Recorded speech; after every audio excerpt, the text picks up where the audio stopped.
Hello， 大家好，欢迎大家来到以色列美角的频道。那以色列它是一个犹太国家，但是它的人口却是由许多族群所组织起来的。那除了大家知道这个国家有74%的犹太人以外，当然这个犹太人里面还要分世俗的犹太人跟宗教犹太人。那剩下的人口呢，有阿拉伯的基督徒，有阿拉伯的穆斯林。那每一个还有德鲁兹人、亚美尼亚人，然后还有贝都因人以及少数的撒玛利亚人。那每一个族群都有自己的语言文化，甚至是立场。那比较大家知道的就是阿拉伯人讲阿拉伯文嘛。那在以色列呢，我们先讲关于当兵的问题好了。因为大家的印象就是以色列是一个全民皆兵的国家，男生当3年，女生当2年。但这一个法律的规定是只针对以色列的犹太人。那以前是不针对宗教犹太人，因为在以色列建国时，以色列的创国的总理是本古里安，他那个时候跟宗教犹太人达成的协议，就是如果你是专读妥拉的学者，那个时候大概只有400个人，那就不用当兵。那他会达成这个协议，是因为本古里安他是从波兰那边回归的犹太人，他希望可以得到本地的犹太人的支持嘛。当时的犹太人住在这里的多半是贫穷，然后是靠国外的奉献，犹太人对犹太人的奉献，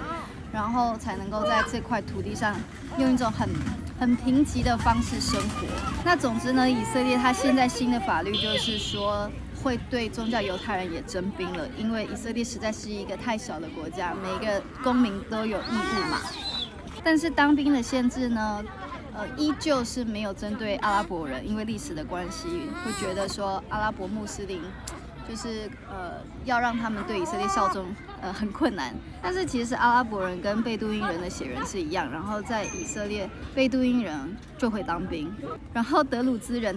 是一个宗教信仰嘛，他们其实也是阿拉伯人，然后德鲁兹人反而是必须当兵。那有人会说，所以这算是歧视吗？其实这当然不是歧视啊，这就是一个政策，法律没有规定阿拉伯人必须当兵，但是如果阿拉伯人要当兵的话，可以啊，那你就是接受审查呀，然后有一些体能的考验啊，各式各样的考验啊。那这就像今天是礼拜5是安息日，因为安息日的关系，所以路上都没有车，或者车很少啦。去会堂或从会堂回来的犹太人。以色列的法律是规定犹太人的商店是不能营业，但是这样子的法律限定没有限制在阿拉伯人身上，所以你会看到就是周5下午啊，周6一整天啊，阿拉伯人的商店是照常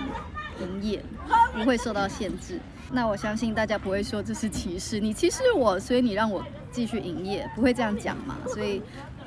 你们看到路上的那个计程车啊，周5周6基本上就是阿拉伯人，然后在旅馆、在观光客会去的餐厅，很多也都是阿拉伯人。那如果是阿拉伯人去当兵的话，他们得到的待遇会比犹太人当兵还要再多，应该是多25%。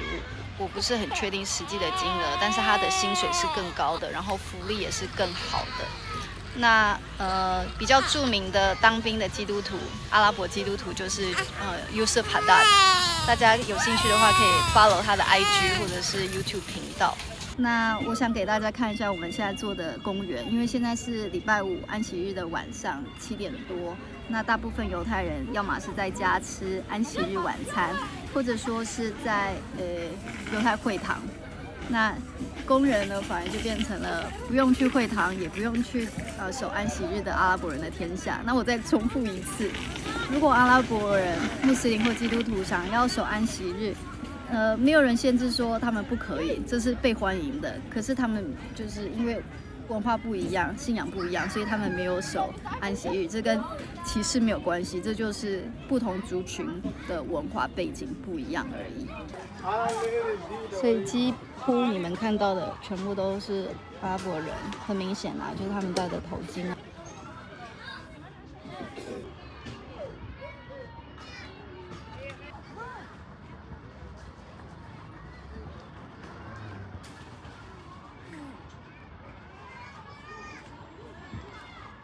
烤肉的都是阿拉伯家庭哦，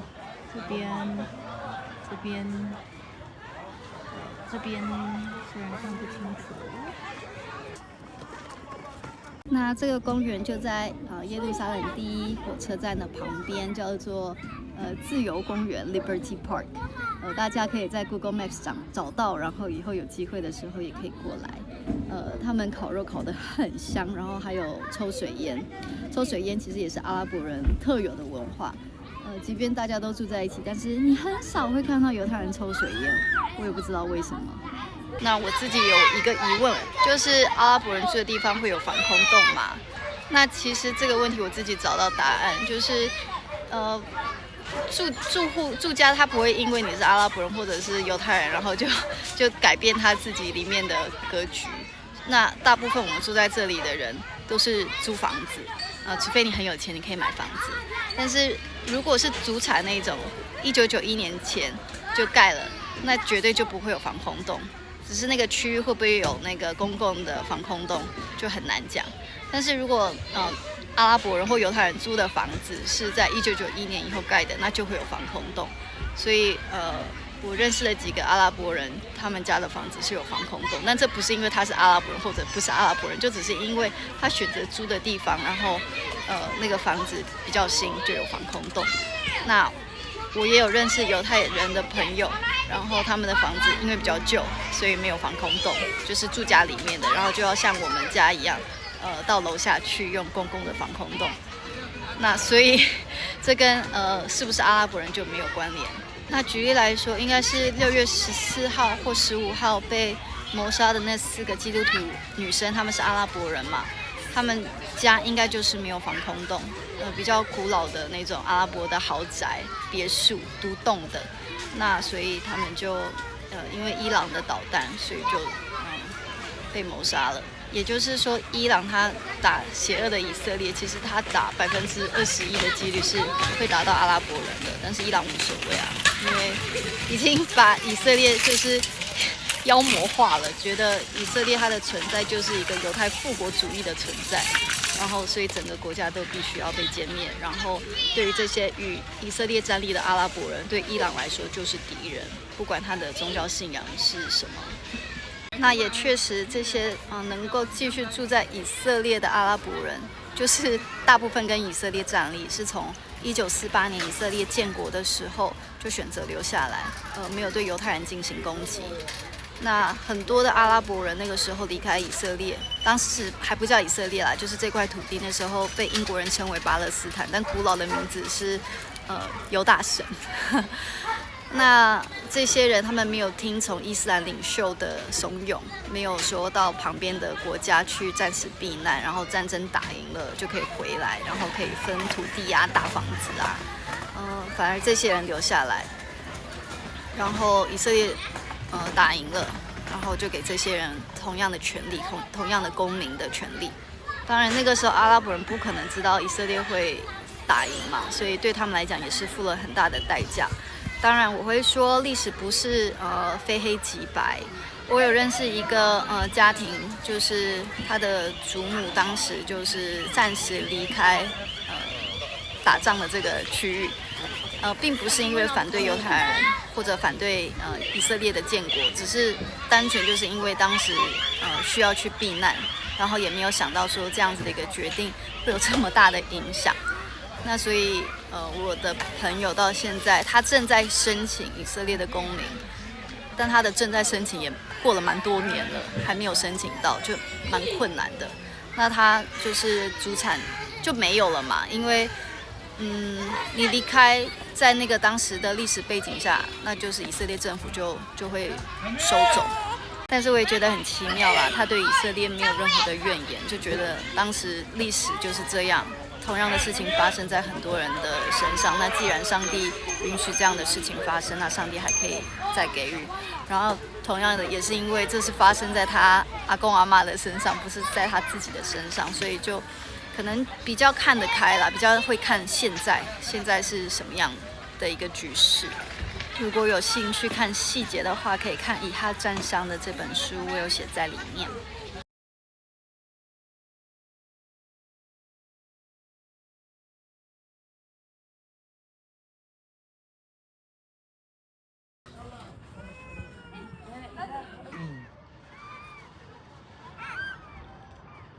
那我知道有人会说，就算在以色列的阿拉伯人过得不糟，也不代表什么，因为可能西岸地区或者是加萨地区的阿拉伯人，他们所受到的遭遇怎么样。那我觉得我的回应会是，没有办法把所有阿拉伯人社会内的问题，他的苦难都归咎于是以色列的存在的问题，或者是因为犹太人存在的问题。有一些问题，其实你就算今天没有一个以色列，它还是会存在阿拉伯人社会的内部里面。那阿拉伯人他也是由非常多部落所组成的一个族群。那他也有很多内部的问题，贫穷的问题，这跟以色列是没有关系的，这是跟他的领导者有关的。他只是说，有一个战争，或者是就是很方便可以把所有生命中的问题、生活中的问题都怪给以色列。那我之前去西岸地区的一个导览，那个导游就说，他们巴勒斯坦人其实就是阿拉伯人，但是住在西岸地区。他们的问题呢，他们的领导者都太腐败了。那还有他们都已经习惯把所有的问题都怪以色列，连那个踢球输了也要怪以色列。当然这是开玩笑啦。那并不是说以色列的屯垦者没有去对无辜的巴勒斯坦人进行攻击，这些疯狂的事情也还是存在，因为以色列也是一个不完美的社会，也是会有非常激进的人。只是说差别在哪里，就是同样的人存在西岸地区，如果有人对犹太人进行攻击，PA 就是巴勒斯坦自治政府目前的政策还是一样，是去奖励这样子的人，让他的家庭每个月都可以从巴勒斯坦自治政府拿到钱，然后还会依照这个殉道士，你看他连恐怖分子的名称他都用殉道士来形容。就知道他们是非常正面的看待攻击以色列、攻击犹太的人。然后巴勒斯坦自治政府会依据说，他有几个孩子，有没有妻子，然后他是不是具备以色列公民。如果是以色列公民对犹太人进行攻击的话，这些每个月的奖金、固定奖金都还会因为这样就是调整。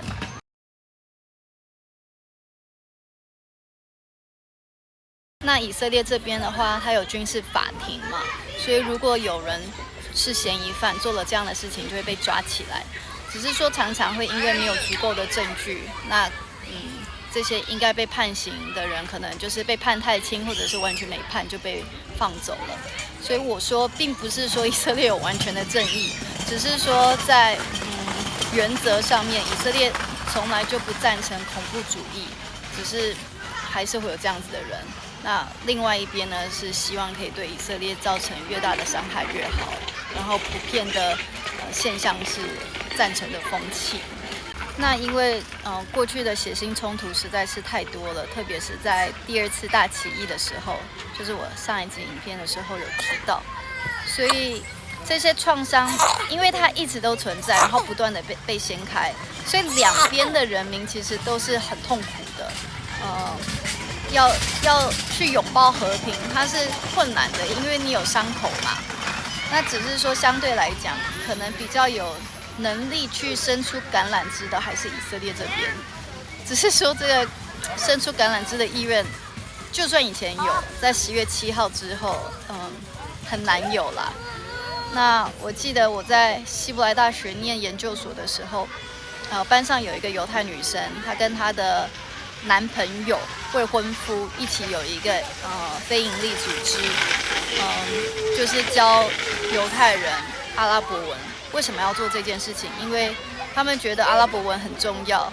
你这个国家有21%的人讲阿拉伯文，然后犹太人不会讲阿拉伯文，阿拉伯人会讲希伯来文，然后结果犹太人不会讲阿拉伯文。那有些犹太人他们听到阿拉伯文的时候就很有压力、很害怕，因为听不懂。所以我的同学的逻辑就是，如果听得懂阿拉伯文，阿拉伯人用阿拉伯文在讲什么，可能就可以弥补两个族群之间的代沟，然后就可能会有更多的对话。结果他最大的困难并不是说没有师资，或者是他的组织没有足够的钱，或者是学生付不出钱，不是哦，最大的困难是找到足够的犹太人来学阿拉伯文，所以和平是有可能，只是说这个过程还是有蛮多的挑战。那现在是停火的第3天而已，我感觉都已经过很久了。昨天晚上睡得非常的好，虽然我中间还是起来2次要喂奶，但是因为不需要跑防空洞，所以就突然觉得说，5点了，我已经睡饱了，超级神奇的。那希望这样子的影片有帮助到大家更认识以色列，至少是耶路撒冷啦，其他城市，因为我没有去住在那边，所以我比较不清楚。但是耶路撒冷是这个样子。好啦，那这就是以色列和伊朗停火第3天，的耶路撒冷的公园的一个分享。